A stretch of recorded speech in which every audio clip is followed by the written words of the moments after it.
Ուրեմն Քրիստինե ջան, Այո։ ծնվել եմ այստեղ Գետառի ափին Նարիմանով փողոցում, Խանջանի կողքը, սովորել եւ ավարտել եմ այստեղ վերևի մանկավարժական համալսարանը, կուլտուրայի ֆակուլտետը ու արդեն 43 տարի աշխատում եմ Մալյան թատրոնում, էլի այստեղ նույն տարածքի մեջ։ Սա ինձ համար բան է, էլի ոսկե եռանկյունի է իմ կյանքում, էլի, հասկանում ես։ Տարեդարձի ինքնանկար հաղորդման շրջանակներում այսօր հյուրընկալվել ենք դերասան Արա Սարգսյանին։ Բարև ձեզ։ Բարև ձեզ։ Պարոն Սարգսյան, որտեղից եք սերում։ Մայրս ծնվել է Նախիջևանում, Ղազանչի Փարադաշ գյուղում, 3 տարեկան է եղել, մեծ իրանց ընտանիքով տեղափոխվել են Երևան, այստեղ Վազգեն Սարգսյան մարզադաշտը որ կա, այդտեղ տուն են առել, այդտեղ են բնակվել, հայրն էլ մայրն էլ Նախիջևանից են։ Իսկ հայրը բնիկ Վաղարշապատից է, իսկ մայրը Վանի Այգեստան գավառից։ Նույնիսկ հորս պապի հայրը հայտնի հոգևորական է եղել, որ հիմա թաղված է Գայանե եկեղեցու կողքին գերեզմանատանը։ Ամուսնանալուց հետո այստեղ Նարիմանով փողոց կար Գետառի ափին, որ հիմա այգին է տեղ, այդտեղ մեր տունն էր։ Ծնվել եմ 1960 թվականին մայիսի 16-ին, ծնունդս է շատ հետաքրքիր, ծնվել եմ մեր բակում, մայրս 7 ամսական հղի է եղել, բակում ինչ-որ տհաճ պատմություն է եղել, մայրս վախեցել է ու ես հենց բակում ծնվել եմ։ Հետո տարել են ծննդաբերական, որը որ Նարդոսի փողոցի վրա էր, հիմա չկա, քանդել են այդ շենքը։ Այնտեղ բժիշկներն ասել են, 60-ական թվականներ ես իմ ոնց էր բժշկությունը, ասել են չի ապրի այս երեխեն։ Մի իմաստուն տատիկ ունեի, մորս մայրը, Պարունը։ Պարուն էր անունը, հետաքրքիր անուն ուներ։ Գալիս է տեսնելու բան, նայում է բան, ասում է, չէ, Վիկտոր, ես որ նայում եմ սրա աչքերին, սա մեռնող պտուղը չի։ Ինչպես ձեզ կնքեցին Արա անունով, պատմություն ունի։ Չէ, պատմություն չունի, ուղղակի այդպես կնքել են Արա։ Արայիկ էին ասում մինչև 16 տարեկան, նրանց հետո սկսեցին ասել Արա։ Ինչ էի ուզում ասեի, ուրեմն մանկության հետ կապված եւ մասնագիտության, որ պետք է անպայման նշեմ, 64 թվականին ծնողներիս ինձ տանում են կրկես այստեղ։ Դե փոքր երեխա եմ, կրկես ուրախանում եմ, բայց չգիտես ինչի սևեռվում եմ մի արտիստի վրա, դա Լեոնիդ Ենգիբարյանն էր, որը որ ինձ թվում է այդ ժամանակների բոլոր երեխաների եւ նույնիսկ մեծերի կումիրն էր։ Սևեռվում եմ ու դրանից հետո իմ խեղճ ծնողները ինձ անընդհատ տանում են կրկես, անընդհատ կրկես եմ ուզում։ Մի անգամ էլ խնդրել են, որ ծաղկեփունջ առնեն, ծաղկեփունջը ձեռքից բռնած, sense նստած, սպասում եմ։ Լեոնիդ Ենգիբարյանը գալիս է, իր համարները անում, բան ես ուրախանում եմ։ Ու վերջում ուզում եմ ծաղիկները տամ, հարմար չի լինում։ Ու գնում են, արդեն փակվում է բանը կրկեսը։ Ես սկսում եմ լաց լինել։ Այդ բանվոր տղաները, որ աշխատում են արենայում, գնում են Ենգիբարյանին կանչում են, գալիս է մոտենում է ինձ, ծաղիկները վերցնում է, պաչում է թուշս, ձեռքիցս բռնում է ու տանում է։ Տանում է իր բանը, գրիմյորնին։ Ու հիշում եմ, թե ինքը ոնց էր ինձ բացատրում, որը որն է, ինչի համար է, բան, այսպես։ Ու կարծում եմ, որ այս մասնագիտություն ընտրելու հետ կապված ինձ թվում է դեռ խորքերից է գալիս, էլի։ Կպատմեք ձեր դպրոցական տարիներից։ Դպրոցական տարիներս մի քիչ խառն ա եղել, ես շատ չարաճճի եմ եղել ու ված սովորող։ Սովորել եմ սկզբից այս Խանջանի վրայի համար 3-րդ դպրոցում, Մանուկ Աբեղյանի անվան, մինչև 8-րդ դասարան։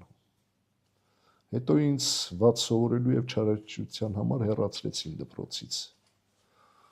Ու տեղափոխվեցի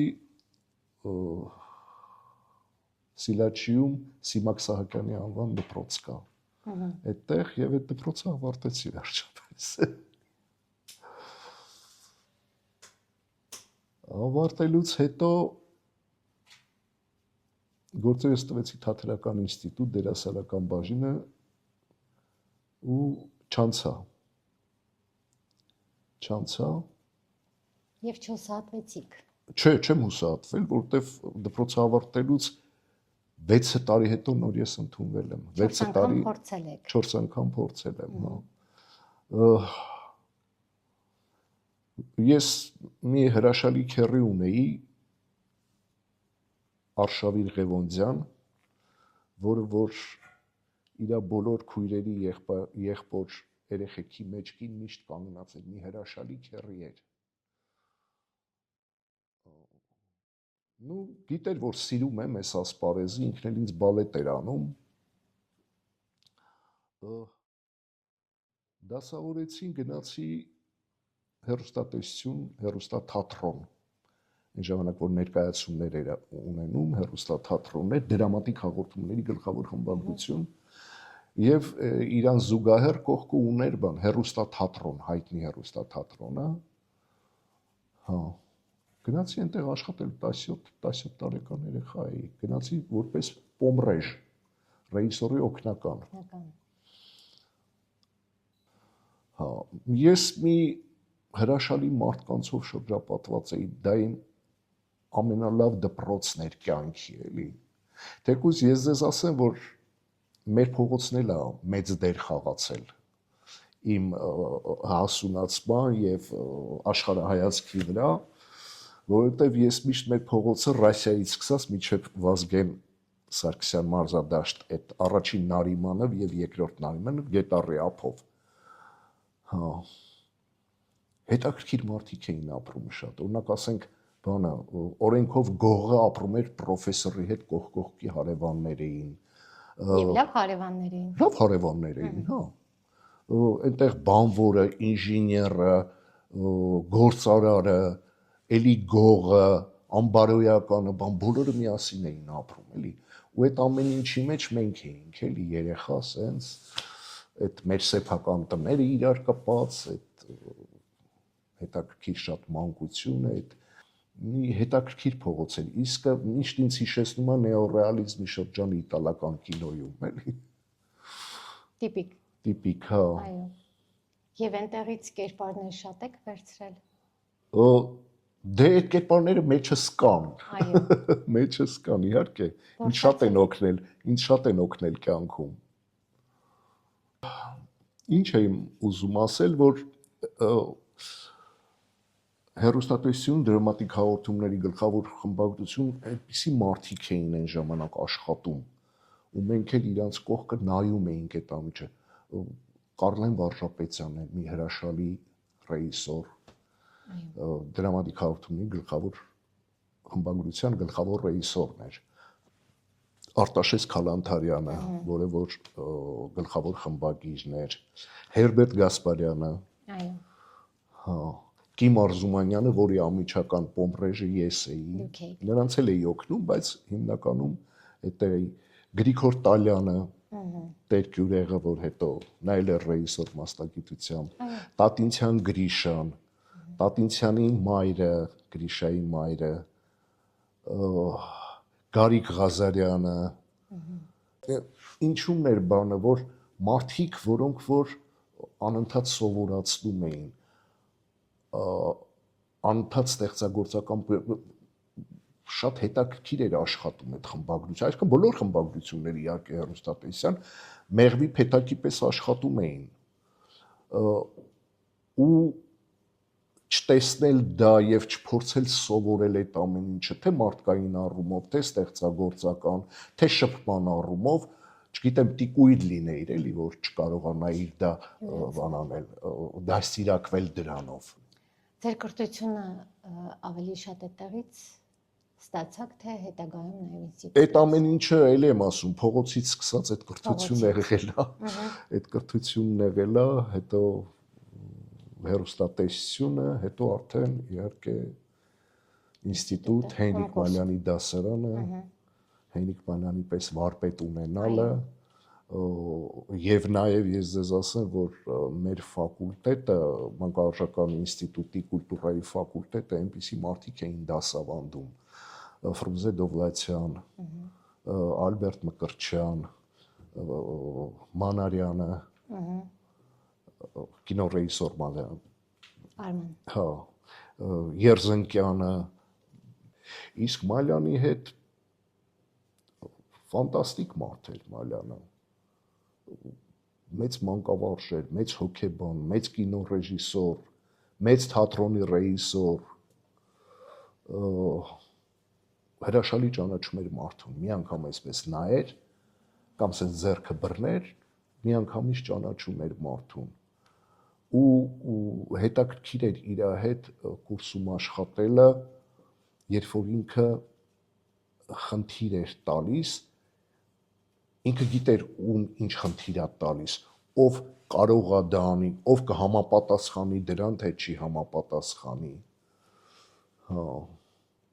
մի խոսքով, այսպես լավ դպրոց եմ անցել, 20 տարի դասավանդել եմ մանկավարժականում, ինձ ավարտելուց հետո պահեցին դասավանդեցի, ռեժիսուրա, հետո հեռուստատեսության պատմություն և տեսություն,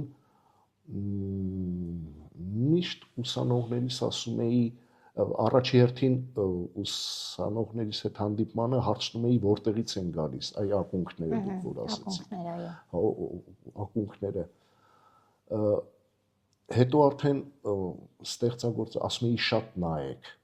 նայեք, մեր հին ֆիլմերը, երբեմն ասենք, եթե հաջողվում է նաև ներկայացումները հեռուստատեսային շատ նայեք, ինչի, որովհետև հիմա ինչ որ դուք անում եք, դա է շարունակությունն է, այդ շարունակության վրա պիտի զարգանա ձերը նոր է եկողը, էլի, հա, դրա վրա պիտի զարգացնեք այդ ամեն ինչը, որովհետև ակունքներից կտրվելով չի կարելի ինչ-որ չես կարող մի նոր բան ստեղծել, դու անընդհատ բան ես անելու, կրկնելու ես այդ նորը, եթե քո մոտ չկա այն հնի զապասը քո մեջ, դու չես կարող նոր բան ստեղծել, անպայման այդ կապը պիտի լինի քո մեջ, այ նոր որ ասեցի Նարինեի հետ կապված, այ ես այդ կապը տեսել եմ, իրա մոտ եմ տեսել, մեր մեջ եմ տեսել, մեր բաների, հիմա նույնիսկ, որ նոր դերասաններ են գալիս թատրոն, ես աստիճանաբար իրանց մեջ եմ զգում դա, որ գալիս է իրանց նախնիներից, հա, այդ աշխարհայացքը, մտածողությունը, եթե նույնիսկ այդ մտածողությունը քնած է, այստեղ այս մթնոլորտի մեջ դա արթնանում է, ու սկսում է ավելի զարգանալ։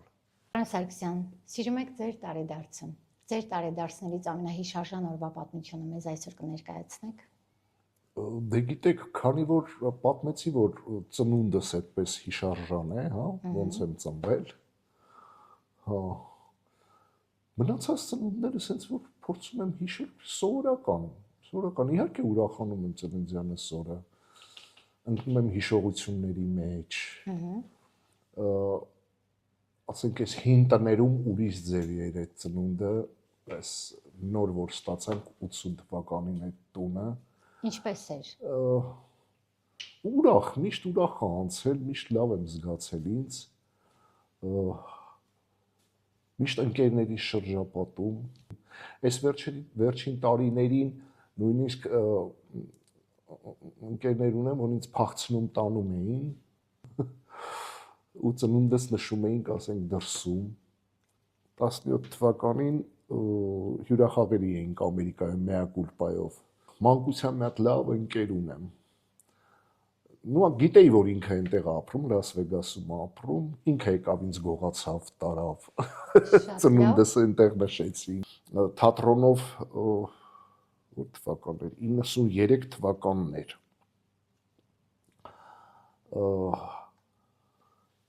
Լիբանանում հյուրախաղերի էինք, ուրեմն Սիրիայով գնացինք, Սիրիայով ինքնաթիռով գնացինք Սիրիա, այդ այն տարիներ, երբ որ Թուրքիան արդեն սահմանը փակեց, օդային սահմանը փակեց Հայաստանի համար, բոլոր սահմանները։ Մենք սենց կռուկ տվեցինք, գնացինք իջանք Դամասկոսում, այնտեղից մեքենաներով Լիբանան, շատ լավ անցավ, մոտ ամիս ու կես խաղացինք այնտեղ Լիբանանում, հետ գալուց էլի նորից եկանք Սիրիա, Հալեբ, որ Հալեբից պիտի թռնեինք, ու այս կազմակերպիչը մեզ տարավ ռեստորան,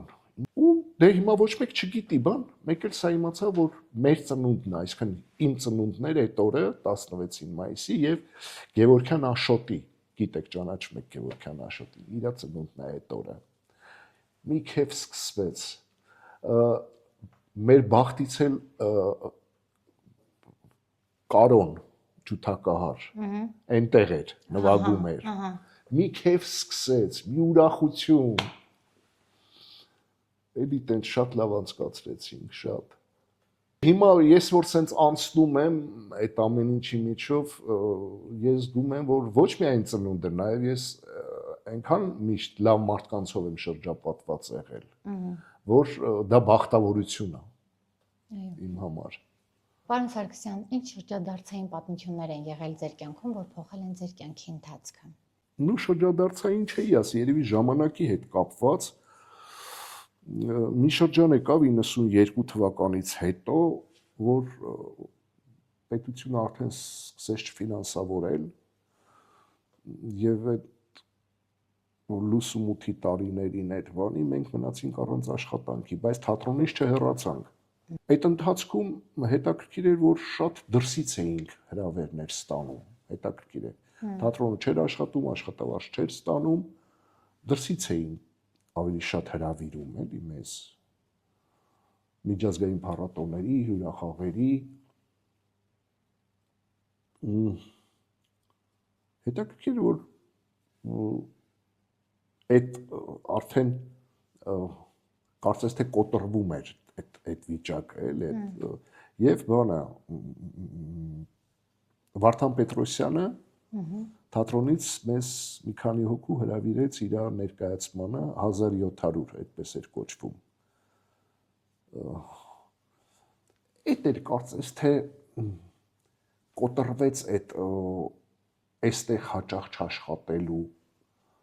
բանը, այդ ոչ ունեինք աշխատանք, որ ճիշտ է, էլի եմ ասում, գնում էինք հյուրախաղերի բանի, բայց ժամանակը կարծես թե կոտրվեց էլի այդ ժամանակ Վարդան Պետրոսյանի ժամանակ այդ փակը բացվեց էլի այդ փակ վիճակը բացվեց աշխատանքային բաց աշխատանքային հա հետո իհարկե արդեն բանը 2001-ին 2-ին Նարինեն Մայլյան վերադարձավ թատրոն հա ու կամաց թատրոնը սկսեց ոտի կանգնել ներկայացումներ, ամեն ներկայացումը համարվեց տարվա լավագույն ներկայացում, այդպես եկանք հասանք։ Այսինքն այն հանդիսատեսն էլ որ չկար, կամաց սկսեց գալ, նույնիսկ այն հարազատ հանդիսատեսը արդեն սկսեց արդյունանալ, բան եկավ, լրացրեց։ Ինձ թվում է դա էր մի քիչ այսպես ասած բեկումնային, բայց էությամբ այնքան հանգիստ եմ ու դանդաղ շատ, նույնիսկ շատ ժամանակ ինձ բան են անում, էլի ասում են, այդքան դանդաղ, ես սենց եմ ծնվել, ոնց, ու դրա հետ մեկտեղ նաև ներդաշնակ անցել իմ կյանքը, էլի ինչ որ սենց բաներ չի եղել, էլի սենց, ինչ են ասում, կայծերը տենց չի եղել, էլի շատ ներդաշնակ ա եղել։ Պարոն Սարգսյան, ինչպես եք անցկացնում ձեր ազատ ժամանակը։ Գիտեք, ես մեկ-մեկ նենց կատակով ասում եմ,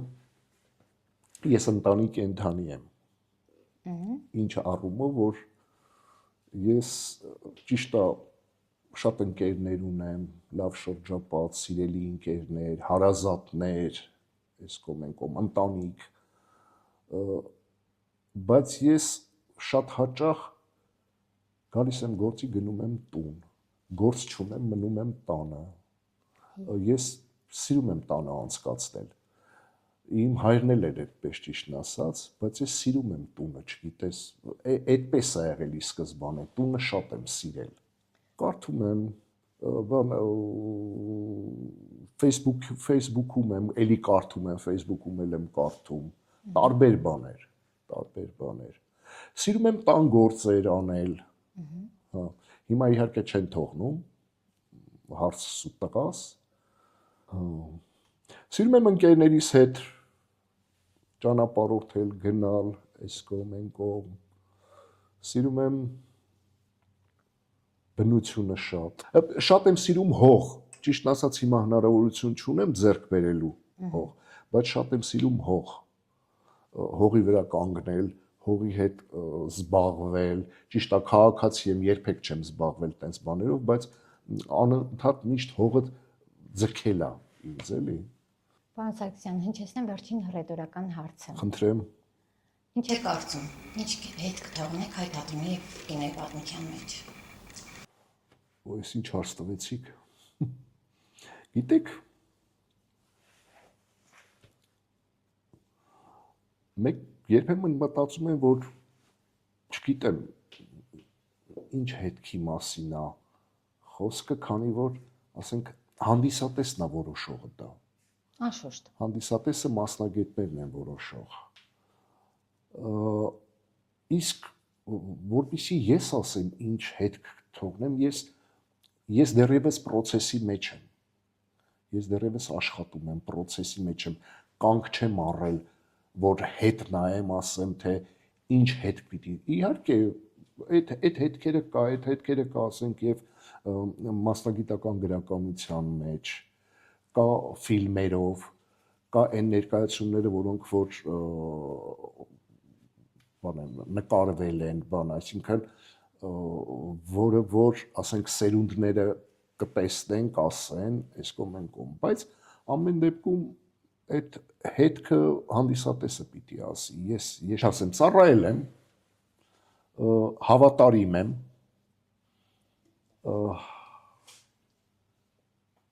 դրա համար եմ ասում, երևի